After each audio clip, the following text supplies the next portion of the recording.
I love traveling. I love traveling by train, by car, by bike, by foot. And it was a treat to travel by plane to one of my most favorite places in the world. It's been 4 years since my family and I have last visited the Philippines, where all of my relatives live, and I was very excited to finally see them again. We flew from New York to Incheon, South Korea, where my brother and I played cards to pass the time, and then from Incheon to Manila. After 4 hours, we were already above Philippine soil. Looking down from the plane, I could catch a glimpse of the rice fields, mountains, forests, little villages, and big cities. And as we descended lower and lower to the ground, I felt closer and closer to home. It was somewhat comforting passing by the streets of Las Piñas. It's where I spent my years as a baby, where my very first memories came from. I spent my first day in the Philippines greeting most of my family members. They even brought me vegan food to eat, which I was very grateful for. And my first bite of sweet mango let me know that I was truly home. I was inevitably jet-lagged, so after meeting up with all of my family, I rested up and settled down. I fell asleep listening to the calling of the geckos. I felt at peace.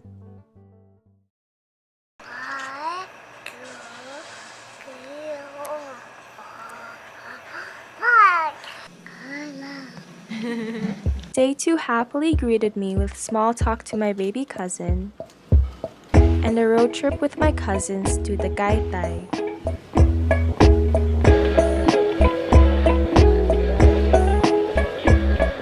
On the way there, I witnessed my very first rain day with the sun still out. It was interesting to have both rain and shine at the same time.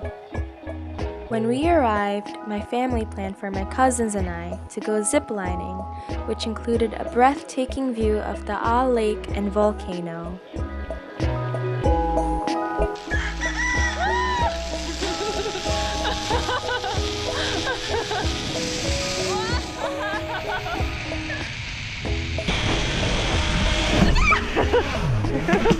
Thank you, Mom.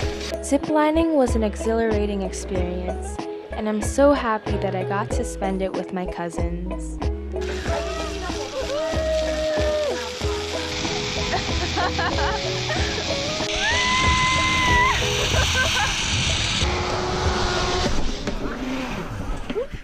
We then went to Sky Ranch, an amusement park that, like the zip line, oversees the beautiful Taal Lake.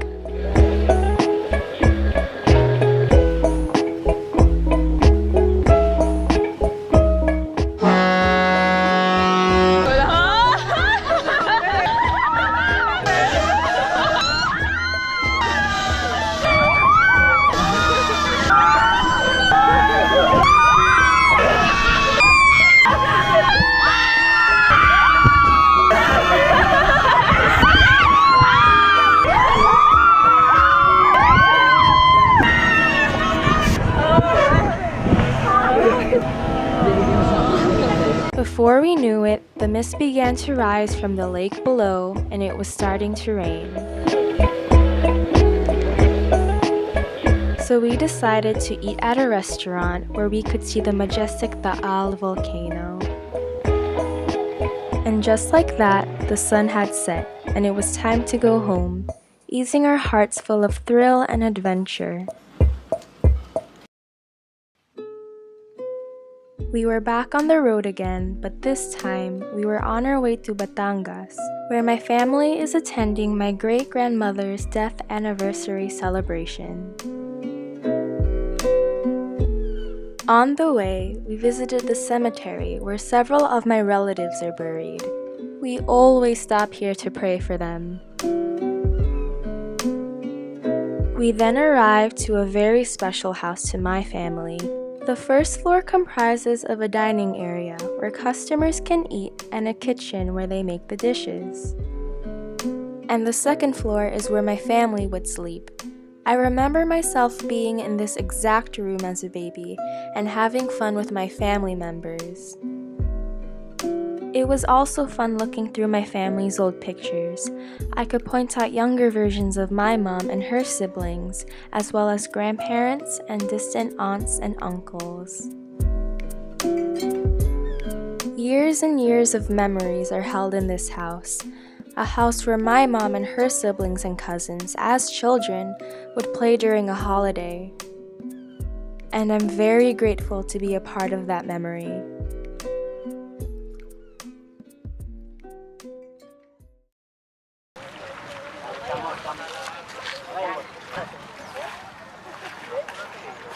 There was a boardwalk a little ways away from where we slept.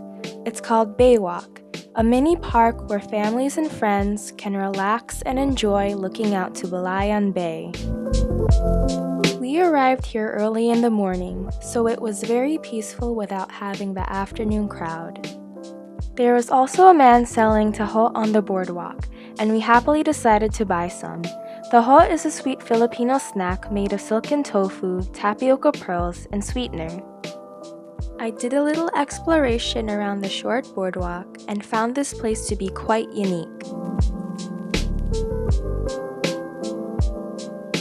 It was nice looking out into the early morning horizon, and I felt like I could stay there forever.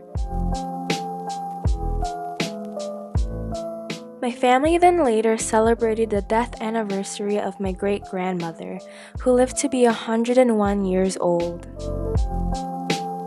This day ended short, as we headed back to Las Piñas to prepare for our 8-hour car drive to Vigan, Ilocos Sur.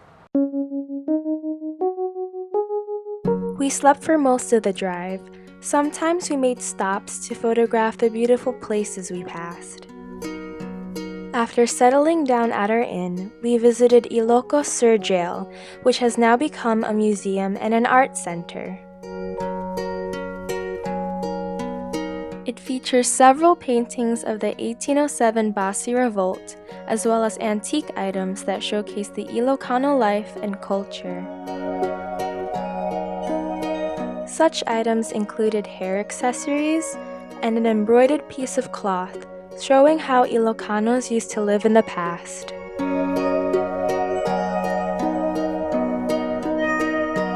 We also visited one of the jail cells in the museum, and it was interesting to be in the perspective of an Ilocano convict. For the rest of the day, we went sightseeing to multiple places in Vigan, such as this pink church I wandered off to.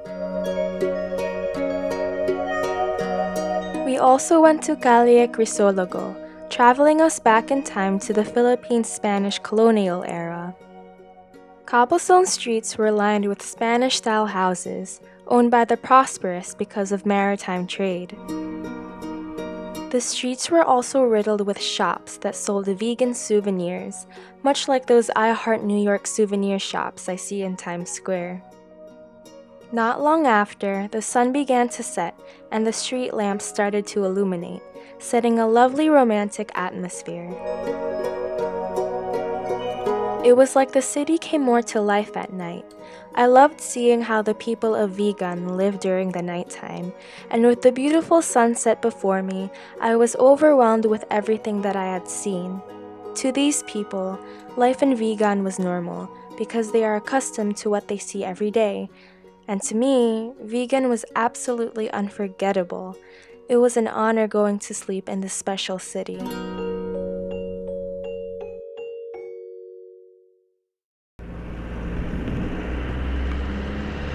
Early next morning, we drove to Bawai, where we would have some fun riding on a 4x4.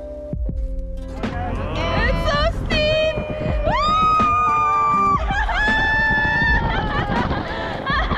This was our first times riding a 4x4, and it was actually so much fun going down steep hills and holding on for our dear lives.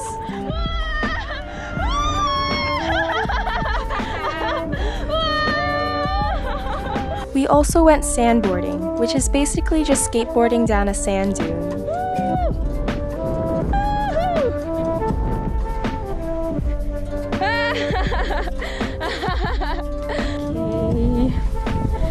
Here I go. I also decided to go down a higher hill, and this is what ensued.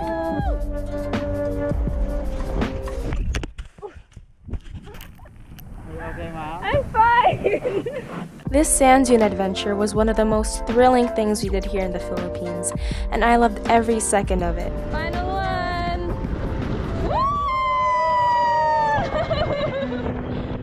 Later, we visited the St. Augustine Church, more widely known as the Poway Church.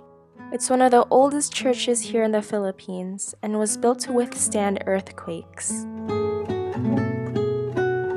When I entered the beautiful church, all I could hear were the birds chirping and the wind softly sweeping the trees from outside.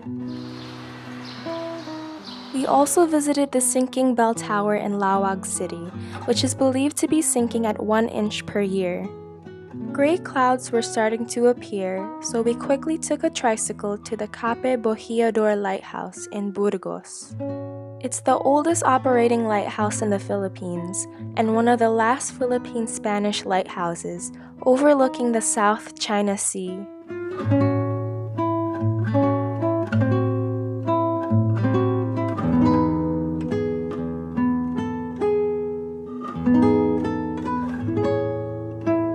We then had to drive to the Blue Lagoon in Pagudpud, where a beautiful beach awaited us.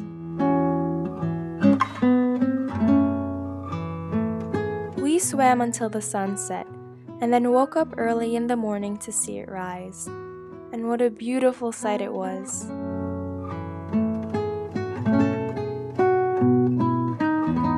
I don't think words can explain how stunning the scene was before me, how the colors softly blended with one another, or how the clouds were like delicate brushstrokes painted onto the sky. I spent time talking to my cousin about life, and I was reflecting upon how my life got up to this point.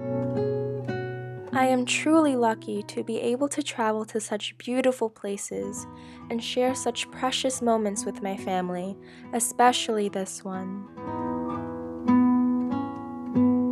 And there will be more moments, as my second week in the Philippines had just begun.